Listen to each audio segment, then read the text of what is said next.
Hello दोस्तों, आप सभी का स्वागत है आपका अपना परिवार आरपी करियर क्लासेस में। मैं आरपी सर आप सभी के बीच लेकर के आया हूँ हिंदी का पेपर। जो भी लैंग्वेज पेपर में हिंदी रखे हैं दोस्तों, तो हमारे पिछले चैप्टर नहीं देखे होंगे, हमारे प्लेलिस्ट में आप उसे जा करके ज़रूर देखें। आज हम 13 नंबर चैप्टर लेकर के आए हैं, सर्वेश्वर दयाल सक्सेना द्वारा जो लिखा गया है, मानवीय करुणा की दिव्य चमक। कौन सा चैप्टर? मानवीय करुणा की दिव्य चमक। ध्यान रखेंगे, ठीक है। तो इसके कहानी के बारे में हम पहले थ्योरी पढ़ेंगे, फिर एमसीक्यू करेंगे, किस किस तरह के प्रश्न इससे बन सकते हैं, ठीक है। तो आप हमारे साथ बने रहें। और सबसे महत्वपूर्ण सूचना, यदि आप हमारे पूरे पेड बैच परचेज करना चाहते हैं तो डिस्क्रिप्शन में हमारे एप्लीकेशन का लिंक दिया गया है, आप वहां से जा कर के ज्वाइन करें। मात्र 199 में आपका पूरा कोर्स हिंदी का, हिंदी लैंग्वेज पेपर का पूरा 100 में 100 तैयारी करवाया जा रहा है। तो आप हमारे साथ बने भी रहें और साथ ही साथ हमारे ऑनलाइन बैच को ज़रूर ज्वाइन करें, ठीक है।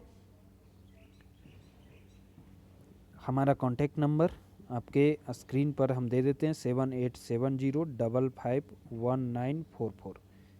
आप इस पर से संपर्क कर सकते हैं यदि कोई भी समस्या हो बैच परचेज करने में हो तो, ठीक है।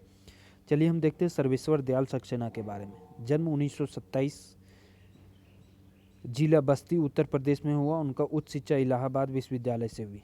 1927 में जन्म, उत्तर प्रदेश में इनका जन्म हुआ है। वे अध्यापक, आकाशवाणी में सहायक प्रोड्यूसर, दिनमान में उप संपादक और पराग के संपादक रहे। पत्रिका दिनमान और पराग, ठीक है, ध्यान रखेंगे। उनका निधन 1983 में आकस्मिक निधन इनका हो गया। 1927 में जन्म हुआ था, 1983 में निधन हो गया। दिनमान पत्रिका का उप संपादक और पराग पत्रिका का संपादक भी रहे। सर्वेश्वर बहुमुखी प्रतिभा के साहित्यकार थे। वे कवि, कहानीकार, उपन्यासकार, निबंधकार और नाटककार थे। सर्वेश्वर की प्रमुख कृतियाँ काठ की घंटियाँ, कुआनो नदी, जंगल का दर्द, खूंटियों पर टंगे लोग, ये सब प्रमुख कृतियाँ हैं। एक इसमें कविता संग्रह, पागल कुत्तों का मसीहा, सोया हुआ जल, ये सब उपन्यास है। लड़ाई कहानी संग्रह है। बकरी नाटक है। भौ भौ क्यों क्यों, बतूता का जूता, लाख की नाक, ये सब बाल साहित्य है। चर्चे और चरखे, ये काफ़ी इम्पोर्टेंट है, ये कई बार पूछा है। चर्चे और चरखे उनके लेखों का संग्रह है। खुटियों पर टंगे लोग पर उन्हें साहित्य अकादमी पुरस्कार भी दिया जा चुका है, ठीक है। तो इतनी सारी कृतियाँ उनकी है। कविता संग्रह में कौन कौन है? काठ की घंटियाँ, कुआनो नदी, जंगल का दर्द, खुटियों पर टंगे लोग। और खुटियों पर टंगे लोग के लिए ही उनको साहित्य अकादमी पुरस्कार भी मिल चुका है। उपन्यास कौन कौन सा है? पागल कुत्तों का मसीहा, सोया हुआ जल। और कहानी संग्रह है लड़ाई, नाटक है बकरी और भौ भौ क्यों क्यों, बतूता का जूता, लाख का नाक, ये सब है क्या? बाल साहित्य, ठीक है। तो सर्वेश्वर दयाल सक्सेना हिंदी के एक बहुत बड़े ही कवि थे। साहित्य अकादमी भी इन्हें मिल चुका है। किस के लिए मिला है? खुटियों पर टंगे लोग के लिए मिला है। हम बार बार इसलिए दोहरा रहे हैं ताकि आपको याद हो जाए, ठीक है। चलिए हम चैप्टर की ओर बढ़ते हैं। चैप्टर क्या है? मानवीय करुणा की दिव्य चमक। ये रहा आपका चैप्टर, मानवीय करुणा की दिव्य चमक। चलिए इसके बारे में हम जानते हैं क्या है। थ्योरी, फादर को जहरबाद से नहीं मारना चाहिए था। जिसके रगों में दूसरे के लिए मिठास भरे हो, अमृत के अतिरिक्त उसके अंदर कुछ भी ना हो, उसको इस तरह से मारना। कहता है जिसके रगों में, जिसके खून में दूसरों के लिए मिठास भरे हो, अमृत के अतिरिक्त कुछ भी ना हो, उसको जहर का विधान क्यों हो? यह सवाल किस ईश्वर से पूछे?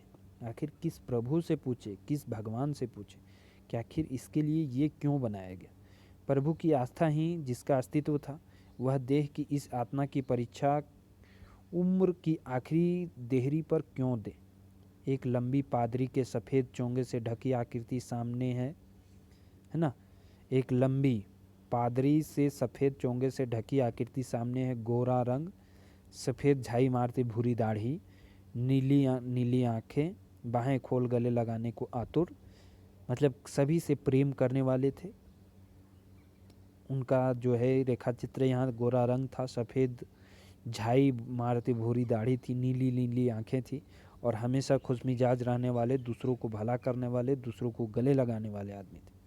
इतनी ममता, इतना अपनत्व इस साधु में अपने हर एक प्रियजन के लिए उमड़ता रहता था। मैं 35 साल का से इसकी साक्षी था। लेखक लिखते हैं कि मैं 35 साल से इनका साक्षी था, तब भी जब वह इलाहाबाद में थे और तब भी जब वह दिल्ली आते थे, जब उन बाहों का दबाव मैं महसूस अपने छाती पर महसूस करता हूँ। कहता है आज भी मैं उन दबावों का जो है महसूस, बाहों का जो दबाव आते थे तो जिस तरह से गले से लिपटते थे, बाहों में भरते थे, वो आज भी मैं महसूस करता हूँ। फादर को याद करना एक उदास संगीत को सुनने जैसा है। एक उदास संगीत को सुनने जैसा है। जिस तरह से उदास संगीत को सुन करके आदमी गमगीन हो जाता है, आंखें भर जाती है, मन उदास हो जाता है, चेहरा उदास हो जाता है, ठीक उसी प्रकार फादर को याद करना है। उनको देखना करना के निर्मल जल में स्नान करने जैसा है और उनसे बात करना कर्म के संकल्प से भरना था। मुझे परिमल के वो दिन याद आते हैं जब हम एक पारिवारिक रिश्ते में बंधे जैसे थे, जिसके बड़े फादर बुल्के थे। ये कहानी है किनके ऊपर लिखा गया? फादर बुल्के के ऊपर लिखा गया। ये फादर बुल्के के जो कि बेल्जियम से यहाँ आए थे, लेकिन वो इंडियन बन गए थे। तो फादर बुल्के के ऊपर लिखे गए ये कहानी है। हमारी हंसी मजाक में वह निर्लिप्त शामिल रहते, हमारे गोष्ठियों में वो गंभीर बहस करते, हमारी रचनाओं पर बेबाक राय और सुझाव देते, और हमारे घरों के किसी भी उत्सव और संस्कार में बड़े भाई और पुरोहित जैसे खड़े हों अपने आशीषों से भर देते। मतलब हर एक चीज़ में वो शामिल रहते, बहस में शामिल रहते, राय देने में शामिल रहते, सुझाव देने में शामिल रहते, कोई भी संस्कार हो, पूजा हो, उत्सव हो, हर चीज़ में वो शामिल रहते। जैसे घर के बड़े बुजुर्ग खड़े रहते हैं हर एक काम में। अपना बच्चा और फादर को उसके मुख में पहली बार अन्न डालना याद आता है, और नीली आंखों की चमक में तैरता वात्सल्य भी, जैसे किसी ऊंचाई पर देवदारू की छाया में खड़े हो। जैसे देवदार एक वृक्ष होता है, देवदार कश्मीर में पाया जाता है वृक्ष है, ठीक है, उसकी छाया में खड़ी हो। उसके छाया कहने का मतलब है जिस तरह से वो वृक्ष होता है इतना घना होता है कि नीचे कहीं धूप नहीं आती, पूरा छाया ही छाया रहता है। ठीक उसी प्रकार उनका व्यक्तित्व था। किनका? फादर बुल्के का। कहाँ से शुरू करें? लेखक कहते हैं कहाँ से शुरू करें? इलाहाबाद की सड़कों पर फादर की साइकिल चलती दिख रही है। इमेजिन करते हैं कि इलाहाबाद की सड़कों पर फादर की साइकिल चलती दिख रही है, वो हमारे पास आकर रुकती है, मुस्कुराते हुए उतरते हैं। देखिए देखिए मैंने उसे पढ़ लिया है, और मैं कहना चाहता हूँ कि उनके क्रोध में कभी नहीं देखा। लेखक लिखते हैं कि मैं आज तक उनको क्रोध में कभी नहीं देखा, आवेश में नहीं देखा है, और ममता और प्यार में लबालब छलकता महसूस किया है। अक्सर उन्हें देखकर लगता है कि बेल्जियम में इंजीनियरिंग के अंतिम वर्ष में पहुंचकर उनके मन में सन्यासी बनने की इच्छा कैसे जाग गई, जबकि घर भरा पूरा था, 2 भाई, 1 बहन, माता पिता सभी थे, उनके जीवन में सब कुछ था। इंजीनियरिंग के अंतिम वर्ष में पहुंच करके इन्होंने वहाँ से सन्यासी बनने का जो है फैसला कर लिया। आखिर क्यों? क्या इनके मन में रहा होगा, क्या इनके मन में चल रहा होगा, क्या इनके विचार होंगे? आपको अपने देश की याद आती है? लेखक पूछते हैं, आपको अपने देश की याद आती है? तो कहते हैं मेरा देश तो अब भारत है। मैं जन्मभूमि का पूछ रहा हूँ। लेखक पूछते हैं मैं जन्मभूमि बेल्जियम के बारे में पूछ रहा हूँ। कहते हैं हाँ आती है, बहुत सुंदर है मेरी जन्मभूमि रैम्सचैपल। घर में किसी की याद? फिर लेखक पूछते हैं घर में किसी की याद आती है? कहते हैं माँ की याद आती है, और बहुत याद आती है। माँ की ममता ही ऐसी होती है कि याद आना ही है। फिर अक्सर माँ की स्मृति में डूब जाते देखा है। लेखक लिखते हैं जैसे ही माँ का नाम लेते हैं तो माँ की स्मृति में उनको डूब जाते भी देखा है। उनकी माँ की चिट्ठियाँ अक्सर उनके पास आती थी। अपने अभिन्न मित्र डॉक्टर रघुवंश को वह उन चिट्ठियों को दिखाते थे। पिता और भाइयों के लिए वो लगाव मन में नहीं था।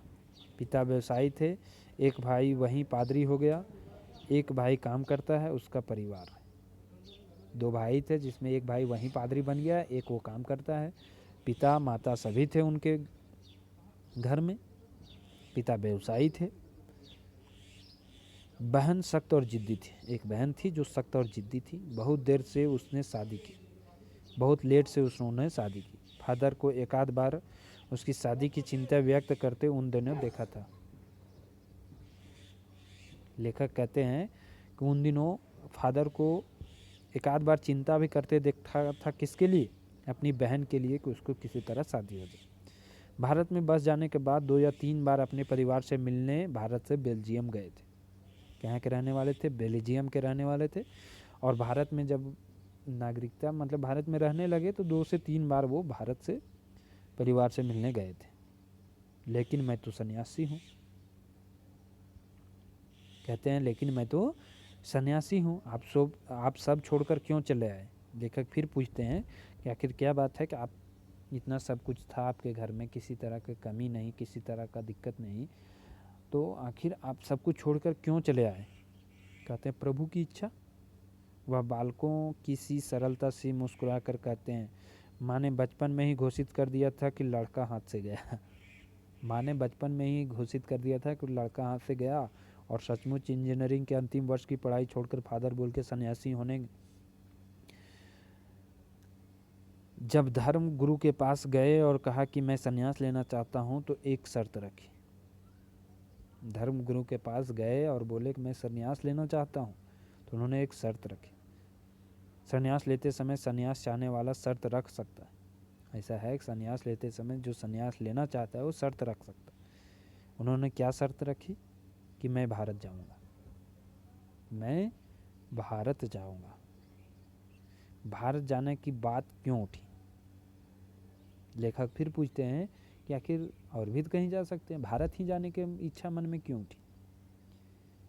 कहते हैं नहीं जानता, बस मन में था तो था। उनकी शर्त मान ली गई और वह भारत आ गए। पहले जिसेट संघ में वो 2 साल पादरियों के बीच धर्माचार की पढ़ाई की।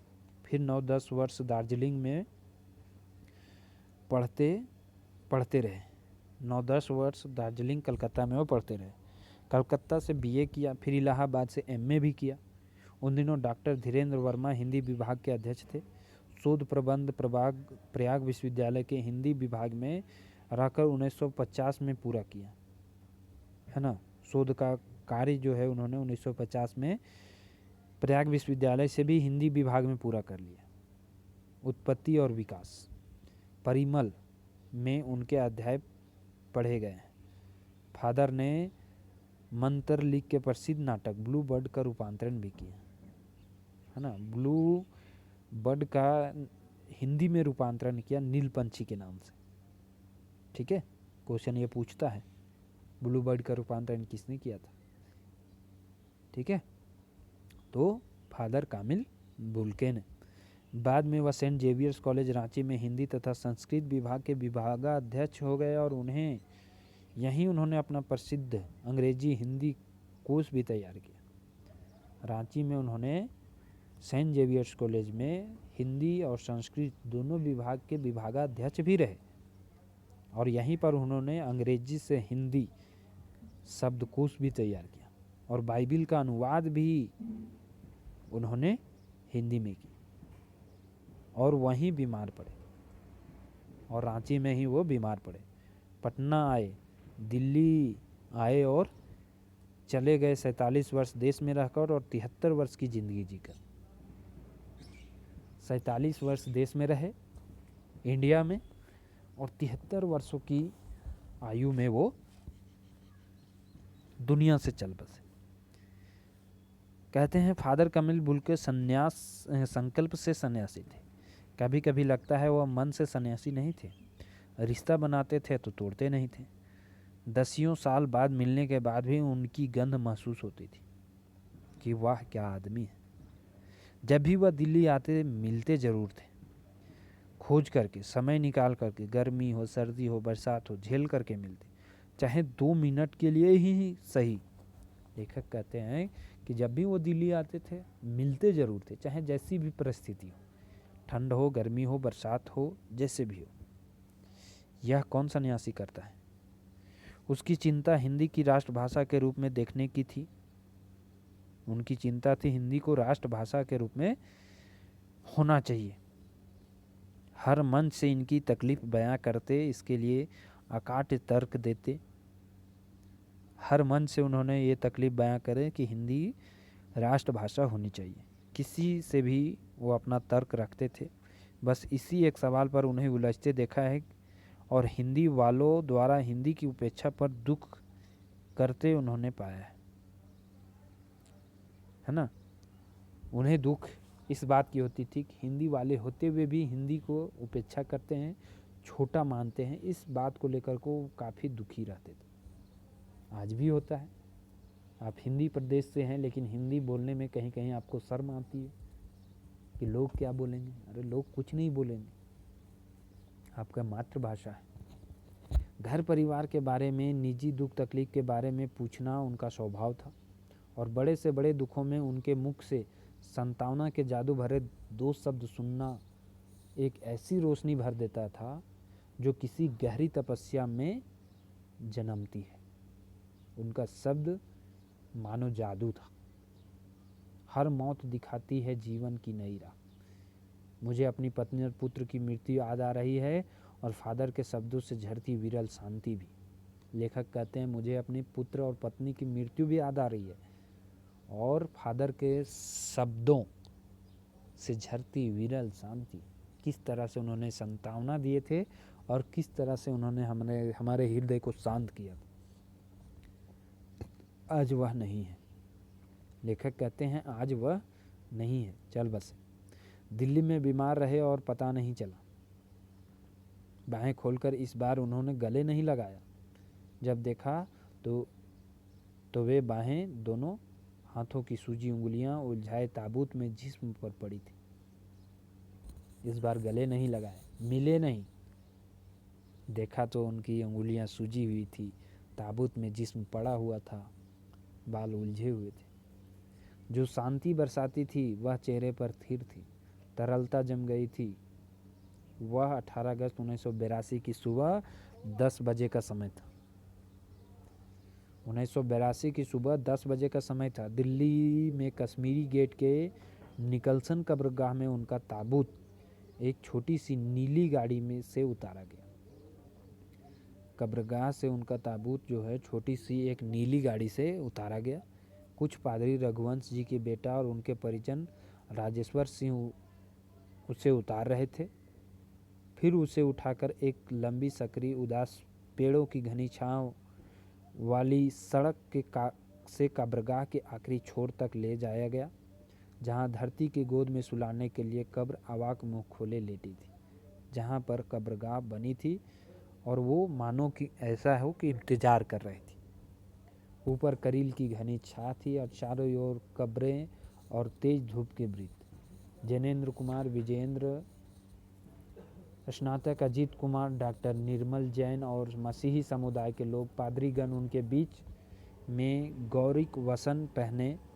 इलाहाबाद के प्रसिद्ध विज्ञान शिक्षक डॉक्टर सत्यप्रकाश और डॉक्टर रघुवंश जी भी अकेले उस सकरी सड़क की ठंडी उदासी में बहुत पहले से खामोश दुखी की किन्हीं अपरिचित आहटों से दबे हुए थे। मतलब सारे लोग जो भी इनके चाहने वाले थे, जानने वाले थे, सभी वहाँ मौजूद थे। सभी सिमट आए कब्र के चारों तरफ। फादर की देह पहले कब्र के ऊपर लिटाई गई। मसीही विधि से अंतिम संस्कार शुरू हुआ। रांची के फादर पास्कल तोयना के द्वारा उन्होंने हिंदी में मसीही विधि से प्रार्थना की। फिर सेंट जेवियर्स के रेक्टर फादर पास्कल ने उनके जीवन और कर्म पर श्रद्धांजलि अर्पित करते हुए कहा, फादर बुल्के धरती में जा रहे हैं। उन्होंने कहा कि फादर बुल्के धरती में जा रहे हैं, इस धरती से ऐसे रत्न और पैदा हों। ये जो हीरे थे, ये जो रत्न थे, ऐसे और भी रत्न पैदा हों। डॉक्टर सत्यप्रकाश ने भी अपनी श्रद्धांजलि में उनके अनुकरणीय जीवन का नमन किया। फिर देह को कब्र में उतार दी गई। ये काफ़ी गमगीन क्षण था। मैं नहीं जानता यह सन्यासी ने कभी सोचा था या नहीं कि उसकी मृत्यु पर कोई रोएगा, क्योंकि वह अनजान शहर, अनजान देश, जहाँ उनका जन्मभूमि नहीं है, जहाँ उनको ज़्यादा चाहने वाले नहीं हैं। शुरुआत में ऐसा उन्होंने कभी नहीं सोचे होंगे कि उसकी मृत्यु पर कोई रोएगा भी, लेकिन उस क्षण रोने वालों की कमी नहीं थी। उस क्षण रोने वालों की कमी नहीं थी, इतनी भीड़ थी, इतने लोग थे। नम आँखों को गिनना स्याही फैलाना है, कहता है नम आँखों को गिनना स्याही फैलाना है। ऐसा इसलिए कहा गया क्योंकि लोग इतने थे कि उसकी गणना नहीं की जा सकती। इस तरह हमारे बीच से वह चला गया जो हम में से सबसे अधिक छायादार, फल फूल गंध से भरा और सबसे अलग, सबका होकर सबसे ऊंचाई पर मानवीय करुणा की दिव्य चमक से लहलहाता खड़ा था। इस प्रकार वह व्यक्ति चला गया हमारे बीच से जो सबसे अधिक छायाधार था, सबके सुख दुख में साथ देता था, सबसे अलग था, सबका साथ उसके साथ था, सबसे ऊंचाई पर था, मानवीय करुणा की दिव्य चमक मानो लहलहाता खड़ा था, जिसकी स्मृति हम सबके मन में जो उनके निकट थे किसी आग की आँच की तरह आजीवन बने रहेगी। मैं उस पवित्र ज्योति की आद में श्रद्धानत हूँ। लेखक लिखते हैं कि मैं उनकी आद में आज भी श्रद्धानत हूँ। आज भी वो याद आते हैं तो हमारी आंखें नम हो ही जाती हैं। ठीक है, तो ये था इसका थ्योरी। अब हम इस पर MCQ करेंगे, किस तरह का क्वेश्चन पेपर में बन सकते हैं। ठीक है, सबसे ज़्यादा इम्पोर्टेंट थ्योरी पढ़ना और जो ऊपर बताए इनका कवि परिचय, लेखक परिचय, उसे ध्यान में रखना, क्योंकि इसी से क्वेश्चन ज़्यादा बनेंगे। ठीक है, तो मान लीजिए कि चैप्टर से एक क्वेश्चन आया तो एक इससे भी आएगा, यानी हर चैप्टर से कम 2 से 3 प्रश्न तो बनेंगे ही बनेंगे। तो ध्यान रखेंगे कि सर्वेश्वर दयाल सक्सेना एक बहुत ही बेहतरीन कवि रहे हैं, लेखक रहे हैं, तो इनके बारे में कम से कम 1 या 2 प्रश्न तो आएंगे ही आएंगे। तो इसके बारे में जो ये नाटक बताए, जो ये रचना बताए, इसे ज़रूर नोट कर लेंगे। और सबसे महत्वपूर्ण सूचना, यदि आप हमारे ऑनलाइन बैच ज्वाइन नहीं किए हैं तो इसे ज़रूर ज्वाइन करें और इसका लाभ उठाएं। हमारे डिस्क्रिप्शन में इस एप्लीकेशन का लिंक दिया हुआ है दोस्तों, वहाँ से जा कर के इसे डाउनलोड करें और परचेज करें। थैंक यू, धन्यवाद।